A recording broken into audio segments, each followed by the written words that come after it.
And we are live. So, hello, Cassie. Hello, Grace. How are you? I'm good. How are you? Yeah, not too bad. Not too bad. You're still looking like an angel. So, It's the white true. background, I think. Yeah. So, yeah, we've been talking, haven't we, about learning anxiety, and you told me a story a couple of days ago, which really got me. And what you told me, I could relate that to the other. I could turn it around to look at it like as mathematical anxiety, in the sense that you were telling me about reading and writing anxiety and a little child, a little lovely little girl that you were working with. Um, and I could relate to that story, and I saw a lot of what happens with the kids that I relate with, and that well, I don't relate with them directly always. It's usually through their parents because I help children fall in love with mathematics. But the way I do it is by creating board games that they play with their parents and Mm, teachers, and the parents and teachers support them, and I show them how to support them through the games. So how to basically teach maths through games, mm. so that the parents and the teacher don't feel like they're having to teach maths. I mean, the teacher probably normally teaches maths anyway, but knowing they don't have to teach extra maths again, and it's a different way of teaching when they're actually playing the game. And then Yes, parents are worried about maths themselves, and they don't want to be having to teach if they don't have to teach. So that's kind of what I talk about a lot, Mm. and so it's a lot also around how to prevent and reduce mathematical anxiety, which is a big thing and a huge problem. It is. And you do the reading and writing replica of what I do, but in reading and Yes, writing and literacy, right? that's right. Yes, So yes. you were telling me about this story about the little girl. So Uh, yeah, yeah, I give have, us I a have. bit of the background. Well, I have so many stories I could share around children that have come to me who've got real fear, worry, anxiety, lack of confidence around literacy, around reading and writing, particularly I find in the age group where they're just starting to learn to read and write. So between the ages of 5 and 7, 4, 5, 6, 7-year-olds, so the years 1 and 2s, and also there's also 4? children. Did you say 4 as well? Yeah, so well, they're usually in preschool they're learning the very, very basic fundamentals of Phoenix and stuff. yeah, for early phonics. But when they start going into more formalized learning, so in year 1, when they're 5 years old, then there's quite a lot of expectation on that age group to start formal learning, and it's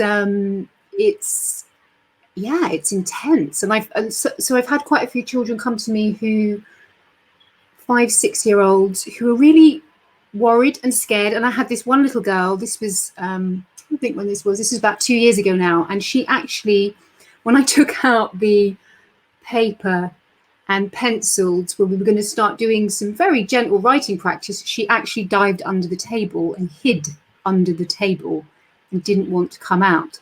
Already she'd built up a level of anxiety around writing, and it also extended to reading as well. How old was she? Or 5. how? 5 at the time. 5. Yes. Mm. So that must have started from 4, because it couldn't just surface at 5.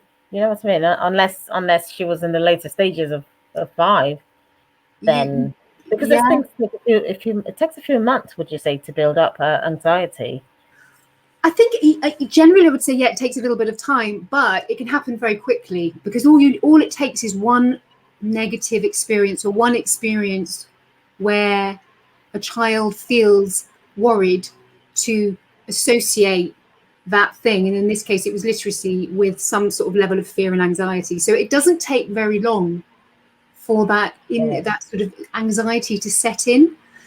So obviously the younger the child that comes to me, the better, because then we can start to unravel that sooner rather than later, before it then builds into this huge big monster, which children who are over the age of 7, 8 years old, they come to me with more of a kind of monster. You know? And a set view, right, on what they think about that, the reading Yes. and writing, and and stuff. That's very sad, you know. And I noticed that if I look at the maths side of it as well, with maths, it's around the age of 7, 8 that children start to get turned off maths. But then Yeah. more recently, and I don't know if this is a new thing or whether this has always been the case, the ages in which we've been seeing more and more of this happening young, children as young as age 5 and 6, and now having mathematical anxiety. Yeah. And you're right, actually, that, yeah, it's true. It only takes a moment. It only takes one experience. That's true. It could just be one day in class. They got asked a question 8 times 9 and they didn't know it, and everyone laughed or something, or the teacher said something, Exactly. even by reflex or inadvertently or whatever, and that could be it. Exactly. Like forever, if the parent doesn't know how to help that child further, and if a teacher, a teacher who taught the child later doesn't know how to turn that around. And I think the same goes for literacy, right? For English, reading and writing, exactly, right? So that child didn't necessarily have it from 4 or anything necessarily. It could be brand new thing that happened just 2 weeks before. Or 3 weeks before. Or it could have been the day before or an hour before. They had an experience that felt uncomfortable. They felt, they felt uncomfortable. They felt unsure of themselves. And then the next time they're presented with an experience where they feel that might happen again, they shut down and they avoid that thing or try and get away from that thing.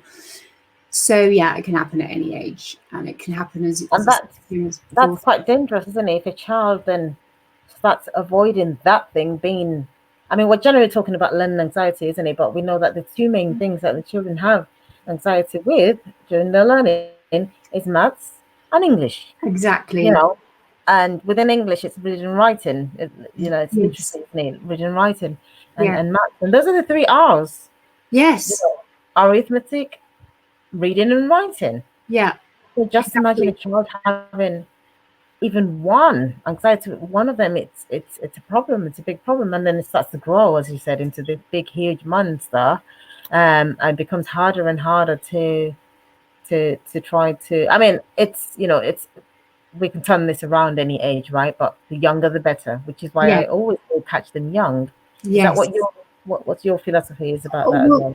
Definitely, and I'm really always happy when the little ones come to me, the 5 and 6 year olds come to me when they're just starting out, because I feel like, great, this is an opportunity where we can actually start to nip that anxiety in the bud, so to speak, and start to find ways to help that child overcome that fear and anxiety. They start to enjoy the process of learning. And I think this is the thing you and I have been talking about for a long time now. Yeah, it's learning can be and should be a pleasure.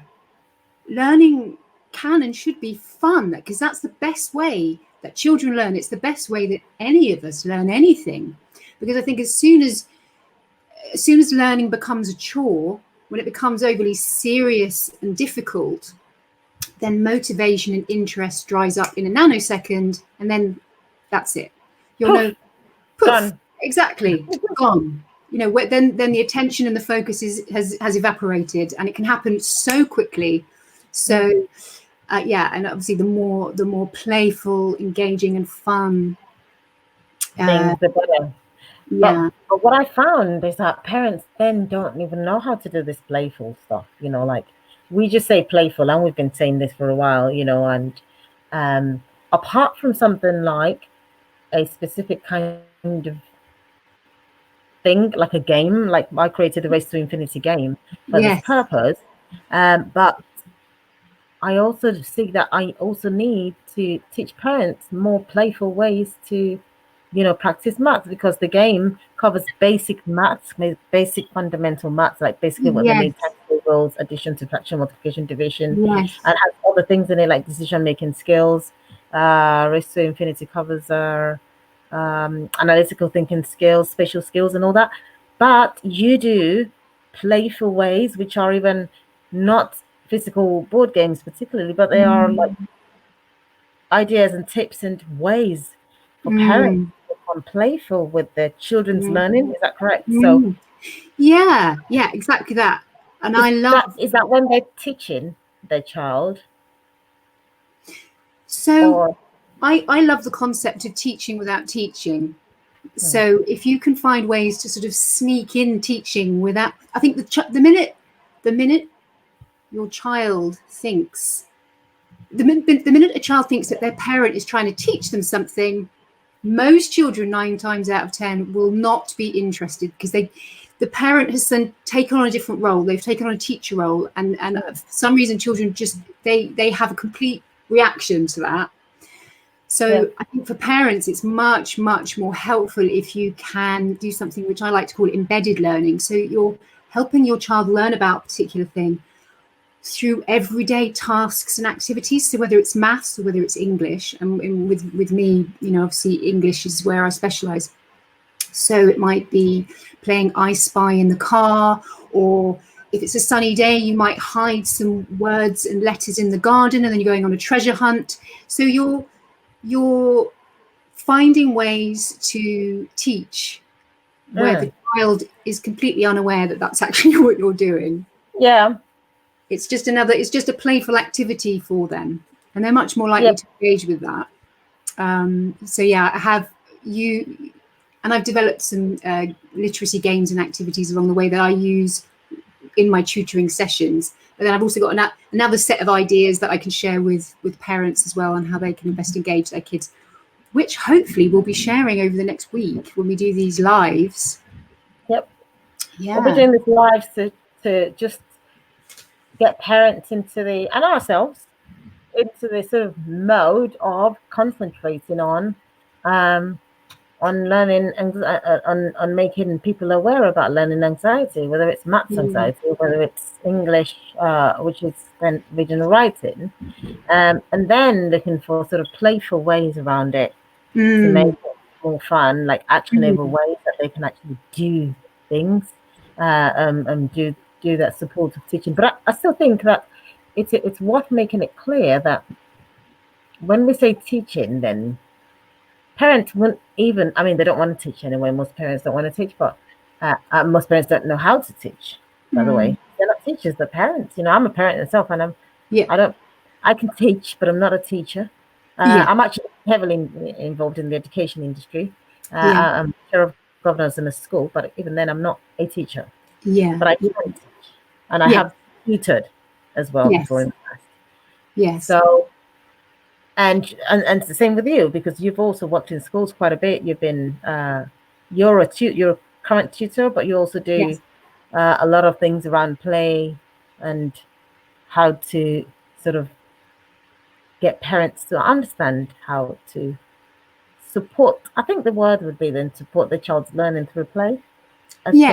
Through play, because they don't think they're teaching. So you said that again. They don't think that they're teaching, or that they're teachers, or that they can teach. Well, a lot of parents say to me, I can't teach, I'm not a teacher, I don't know how to teach, etc. And I always say, you don't need to be a teacher to teach. And I think we're all natural born teachers, actually. You don't have to be a formal teacher to be able to teach. You just need to be able to, just be able to, it's almost like a little magic portal. It's kind of like you just have to open the magic portal and step into the other side and meet your child where they are. And engage in a more playful way. That is the best way you can help a child learn anything, by turning it into a game, essentially. So there's no real teaching skills needed when it comes to engaging in a playful game. There are certainly some strategies I would use to make that make creating a game more effective. But that's a bit of a myth, I think, that you need to be a teacher to be able to help your child engage with their learning. Definitely. We can back that one. Yeah, I agree. And I think that, how about higher levels of work? So, for example, when a child is 9 or 10 and they're doing major amounts of comprehension, what age do they do parts of speech? I don't know, but when they do the major parts of speech that a parent doesn't even remember, even though they do speak English, they just can't remember which one. I don't know what ones they would remember. Persepolis and all that kind of stuff. So how Yeah. do they then support? How do they teach that when Yeah. they don't even know it to teach? Yeah. And let's not even go to maths. Let's Yeah. just leave out the maths bits out of this one. Let me use the easier sounding one, like Yeah. English and parts of speech or comprehension. How do you make that? How does a parent then begin to think about making that playful? Well, I think a lot of parents, we've all forgotten some of the basics that we learned in school. So when your child comes to you saying, Can't blame them. So, yeah, like what's a metaphor? remember. Assimilate. Yeah, exactly. I can't remember half the stuff I learned at school. So yeah, there's a little bit of relearning that we need to do ourselves. And then it's just about, so you just remind yourself of what a metaphor, let's take a metaphor. We remind ourselves of what a metaphor is. And then we just think of a way of presenting that to our child that's going to be interesting to them. You know your child better than anybody else. You know what interests them. You know what they like to do. You know what motivates them. But Cassie, do you think that people want to? I mean, with maths, of course, I love maths, so I want to. I mean, I remember maths anyway, but I want to even do more. Like I want to do GCSE and I want to do A levels again and stuff. Just for fun. Wow. Yeah. I wouldn't. Okay. I don't know why I said that live. I forgot we were live. Oh my god! but that's the truth. I want to do GCSE again, and I just love certain, the maths I love best actually. The secondary school maths. That's what I love the best. Anyway, let's not talk about maths too much. So, so with English now, Yeah. I don't want to go and learn. I don't want to learn. I don't want to go back to learn to be able to support my child in what a metaphor is or what an oxymoron is and stuff. Or what's the other one called? The one that palindrome or something? A palindrome or something. The one that where you've got a name or a like Anna, and then when you turn it the other way around, spelling wise, is also Anna. Oh, I can't remember what that's called. Yeah, I think it's oh, your daughter will know. My daughter, she's saying it in the background here. She's saying it's I can't remember what it's called, but anyway, do parents want to go and learn that again because they want to join to be playful and you see what I mean?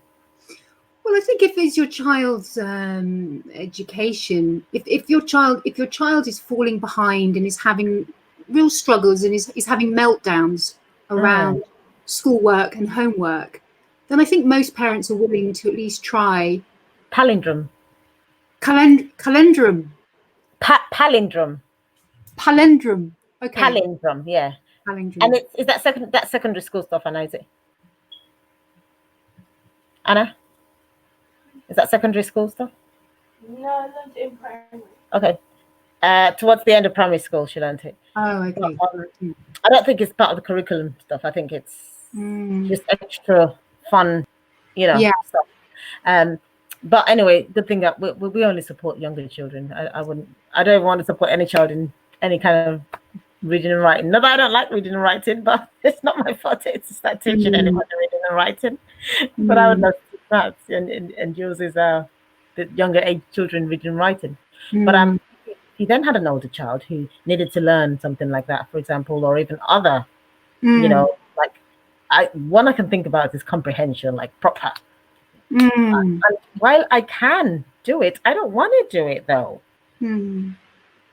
So, but then if my child was struggling, or if my child struggled, I think because of the sort of person I am, because I'm in education and you're in education, I think we would go, learn it and support our children with it. But I'm not sure that parents will, as much as they love their children, I'm not sure that they would want to do the more complicated, non-basic stuff.